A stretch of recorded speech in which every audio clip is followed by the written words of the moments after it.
सुंदरवन के जंगल में एक प्यारी सी मीनू चिड़िया रहती थी। उसके 2 अंडे भी थे जिनमें से जल्द ही बच्चे निकलने वाले थे। ये मीनू चिड़िया अंडों से बच्चे निकलने का बेसब्री से इंतजार कर रही थी और बच्चे निकलने से पहले ही वो उनके लिए बहुत सा अनाज भी जमा कर रही थी। ये चिड़िया बहुत मेहनती थी। मेरे बच्चों, मैं तुमसे बहुत प्यार करती हूँ। मैं तुम्हें किसी चीज की कभी भी कमी नहीं होने दूंगी। तुम जल्दी से बस अब बाहर आ जाओ। उसी जंगल में उसकी दोस्त रानी चिड़िया भी रहती थी। अरे, ये मीनू चिड़िया ने अभी तक घोंसला क्यों नहीं बनाया? जंगल में तो तेज बारिश आने वाली है। लगता है उसे अभी तक नहीं पता।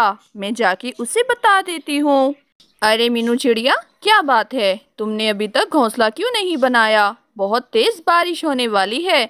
तुम्हें अपने घोंसले का इंतजाम जल्द से जल्द कर लेना चाहिए। हाँ मीनू चिड़िया, मैं जानती हूँ सुंदरवन जंगल में बहुत तेज बारिश होने वाली है, लेकिन मैं क्या करूँ? मेरे अंडों से तो बच्चे निकलने वाले हैं और मैं इनको छोड़ के नहीं जा सकती। इसलिए जब मेरे अंडों से बच्चे निकल आएंगे उसके बाद मैं लकड़ियाँ लेने जाऊंगी। उसी जंगल में एक सुस्त और आलसी कौवा भी रहता था। उसका काम तो बस कभी इधर सोना और कभी उधर सोना था। पूरा दिन बस एक ही काम आता था, सोना सोना और बस सोना। एक दिन जब टूनी चिड़िया कालू कौवे के पास बारिश की खबर सुनाने आई। अरे कालू भाई, क्या बात है? आपने अपना घोंसला क्यों नहीं बनाया? सुंदरवन जंगल में बहुत तेज बारिश होने वाली है। जल्द से जल्द अपना घोंसला बना लो। हाँ ठीक है, मुझे पता है बारिश आने वाली है। तुमने ऐसे ही मेरी नींद खराब कर दी। ठीक है, अब तुम जाओ यहाँ से। अरे, ये क्या बात हुई? मुझे लगा आपको नहीं पता होगा बारिश का, इसलिए आपने घोंसला नहीं बनाया। मैं यही तो बताने आई थी, पर आप तो बहुत बदतमीज हो। चुप कर चिड़िया, चल दफा हो यहाँ से। तूने क्या मुझे नन्हा सा बच्चा समझा है? मैं अपना काम खुद कर सकता हूँ, मुझे बताने की जरूरत नहीं। हाँ ठीक है, मैं जा रही हूँ, पर जब बारिश आ जाए और तुम्हारा घोंसला टूट जाए तो हमें तंग करने मत आना तुम। अरे नहीं आऊंगा। तुमने क्या मुझे फकीर समझा है? देखना, तुम सबसे मैं अच्छा घोंसला बनाऊंगा। ऐसे ही टूनी चिड़िया और कालू कौवे के दरमियान तू तू मैं होती रहती है। कुछ देर बाद टूनी चिड़िया कौवे से तंग आके अपने घर वापस चली जाती है और ये सब वहाँ पर बैठा एक बादल देख रहा था। अब तो बादल भी कालू कौवे को सबक सिखाने का सोच रहा था। अगले दिन मीनू चिड़िया के अंडों से 2 सुंदर सुंदर बच्चे निकल आते हैं, जिन्हें देखकर मीनू चिड़िया बहुत खुश होती है। मेरे बच्चों, मैं तुम्हें बहुत प्यार करती हूँ। मैं दुनिया की सबसे अच्छी मॉम बनकर दिखाऊंगी। तभी वहाँ बादल आ जाता है, जिसे देखकर मीनू चिड़िया बहुत उदास हो जाती है। अरे मीनू चिड़िया, अब तुम भी जल्दी से अपना घोंसला बना लो। हम सारे जंगल में आ रहे हैं। ठीक है बादल भैया, आपका बहुत शुक्रिया। अब मैं जल्दी से लकड़ी लेने जाती हूँ। उसके बाद मीनू चिड़िया दूर पहाड़ों के पार एक सूखे जंगल में जाती है और वहां से सूखी लकड़ियां जमा करती है। सूखी लकड़ियां ला ला कर वो अपने घोंसले के पास जमा करती रहती है। यूं वो मीनू चिड़िया मेहनत से बहुत दूर जाके लकड़ियां ला रही थी और अपने घोंसले के पास ला ला के वो जमा कर रही थी।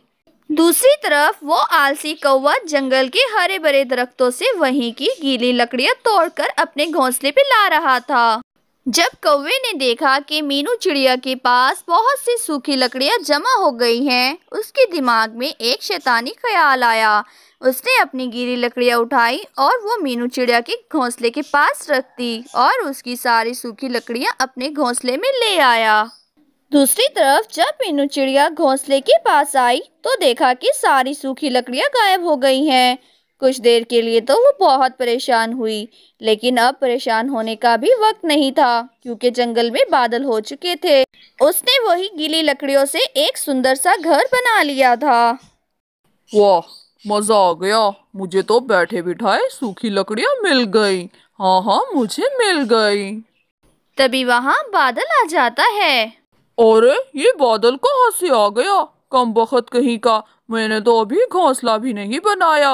लगता है इसने मीनू चिड़िया से दोस्ती कर रखी है। जब भी उसके साथ कुछ गलत होता है ये मुझ पे बरसने के लिए आ जाता है। बादल तो सच में ऐसा लग रहा था जैसे कौवे से बदला लेने ही आया हो, क्योंकि वो बादलों को भी बहुत कोस रहा था। अरे रुको जरा बादल, रुक जाओ, मुझे अपना घोंसला तो बना लेने दो, मैं तो भीग रहा हूँ। हाय अल्लाह, ये तो तेज बारिश शुरू हो गई, अब मैं क्या करूँ? बारिश तो सच में ही तेज होती जा रही थी। हर तरफ आसमान में बिजली कड़क रही थी और बादल तो कालू कौवे के घोंसले के आसपास कुछ ज्यादा ही थे। देखते ही देखते जंगल में पानी भरना शुरू हो गया। आहिस्ता आहिस्ता ये पानी कौवे के घोंसले तक जाने लगा और सारी लकड़ियां नीचे गिर गई। पानी ऊंचा होता होता कौवे के घोंसले तक जा पहुंचा। कौवे का घोंसला और कौवा खुद दोनों पानी में बहने लगे।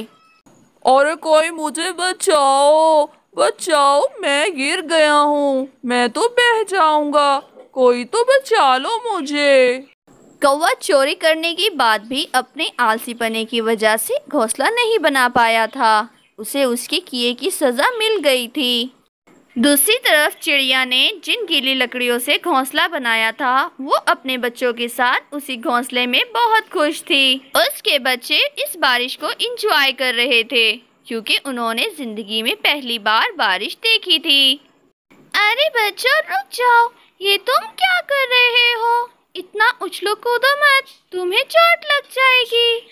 अरे नहीं मम्मा, हमें कुछ नहीं होगा, हमें पता है हमारी मम्मा हमें कुछ नहीं होने देगी।